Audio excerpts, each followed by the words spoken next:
How is it that India was able to cement this success? How is it that Prime Minister Modi and the Indian diplomacy was able to get different conflicting sides or the warring factions to agree to a joint statement? Many said that it was an impossibility. There were critics who were arguing that the fact that the Russians and the Chinese head of the state are not present for the summit could be a dampener. Putting all of that criticism aside, this summit has been a historic success. How has this success been achieved? And how did we cement it? Joining us on the broadcast is a very special guest. We have Dr. Jitendra Singh, the Union Minister, joining us on the broadcast. Sir, good evening. It's always a pleasure to have you on the show. Thank you so much for joining us. Let's begin by talking about this immense success of G20. India gave a message of one world, one family, inclusive growth and development, and the manner in which it has been reflected across different platforms, whether it's a joint statement, bilaterals, or different deals that have been talked about, it has been a story of historic success. How do you see this success? What is the idea behind it? What led to this big success? I think my very first thought is that it is an extension of what the Honorable Prime Minister Shri Narendra Modi ji had envisaged, and what he also said in his remarks yesterday. There's a need to transform global trust deficit into global trust. And it's a matter of pride that Prime Minister Modi has been an instrument of creating that kind of global trust, which has enabled this unanimous agreement.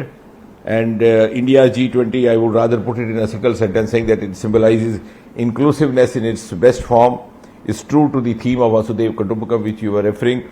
It's also true to Modi mantra of Sabka Saath, Sabka Vikas, Sabka Vishwas, Sabka Prayas.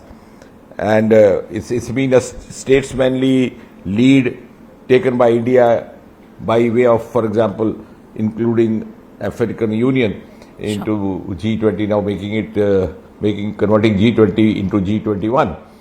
And as we move on in the course of conversation, I think most important, what has personally also given me a sense of great delight and pride, is the Bharat Middle East Europe corridor that has been agreed upon, which is something which was possibly not contemplated or even visualized till a few years ago. Absolutely.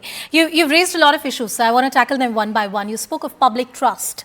The fact that the Global South has been able to find its voice like never before on a platform like G20, and India has been leading that conversation, that discourse on multiple platforms, including G20.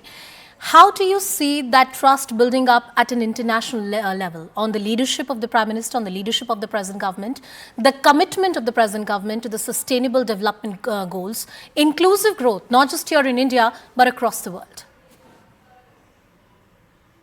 Of course, now converting G20 to 21 is itself an achievement behind which not much of effort has gone in. Which is because in the diplomatic parleys, everything is not made public before the time happens to do so.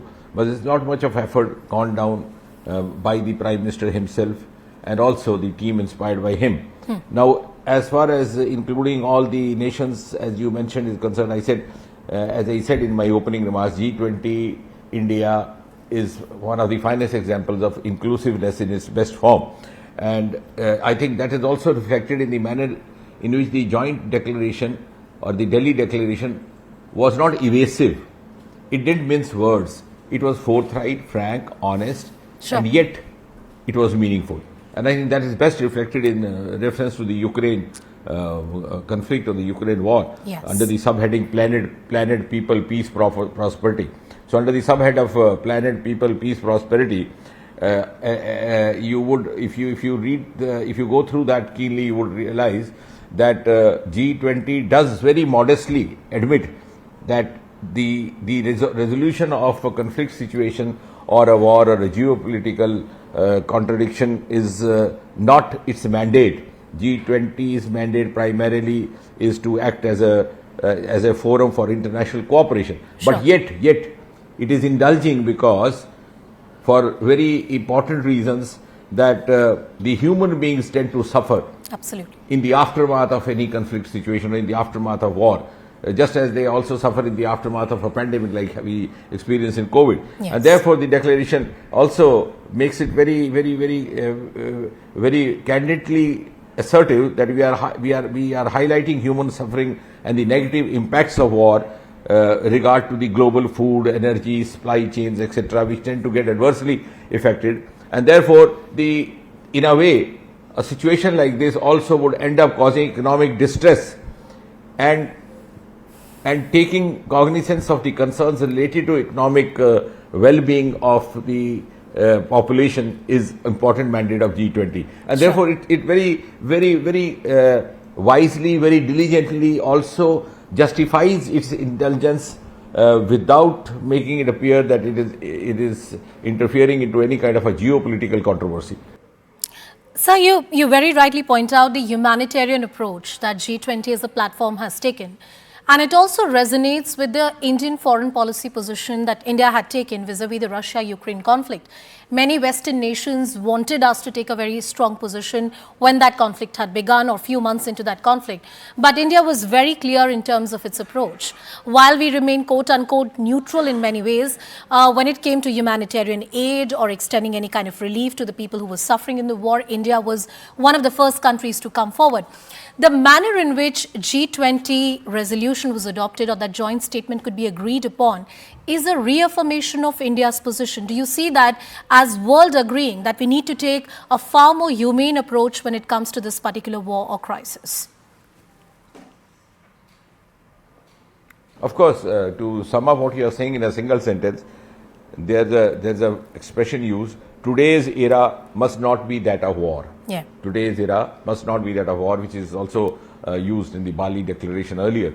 So that is how the G20 declaration connects itself or its concerns to the possibilities of distress being caused economically and socially to the world population, and thereby it addresses the issue of conflict not as somebody who's come forward to act as an arbitrator.